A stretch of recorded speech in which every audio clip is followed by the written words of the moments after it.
Good morning mga idol.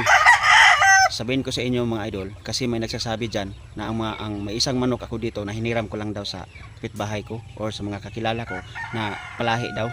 Ha? Lahat ng yan mga idol ay hiniram ko. Lahat ng mga manok lang yan. Lahat. Ha? Hiniram ko lahat yan. Yun. Oh? Yun pa oh. Ha? Hiniram ko lahat yan mga idol. Ang dami yan. Ha? Hindi ko hiniram yung manok ko mga idol. Akin yan. Tapos may breeding pa ako dito mga idol. Tingnan nyo. Ito idol oh, may breeding pa ako dyan oh. Oh. Ha, hiniram ko ba dyan? Hindi eh. Akin yan lahat mga idol. Wala po ako hiniram na manok dito. No? Kaya sa nagsasabi dyan na hindi akin yung manok, baka sa'yo. Nahiram lang kayo ng manok mga idol. Oh, nung nakaraang taon na binta ko ay 11 heads. Ngayong taon, mga 9 heads siguro. Tapos ngayong buwan na yon mga idol, nakabinta ako ng dalawa. Ha?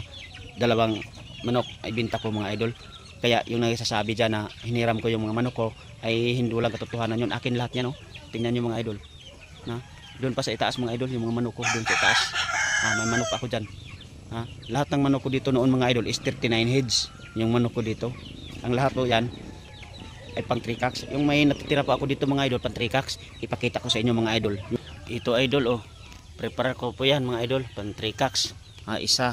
Tapos ito pa yung isa. Pang 3 cocks po yan mga idol. Tapos ito pa oh. Mga selected ko po ito. Oh, tingnan mo. Oh, ito. Tapos yung ano, bahaan. Tapos ito pa oh. Mga selected ko po yan mga idol. Yan. Oh, tingnan mo. Tapos ito pa oh. Di ba? Tapos magsabi lang kayo na hiniram ko ang manok ko ay hindi. Walang katotohanan 'yun.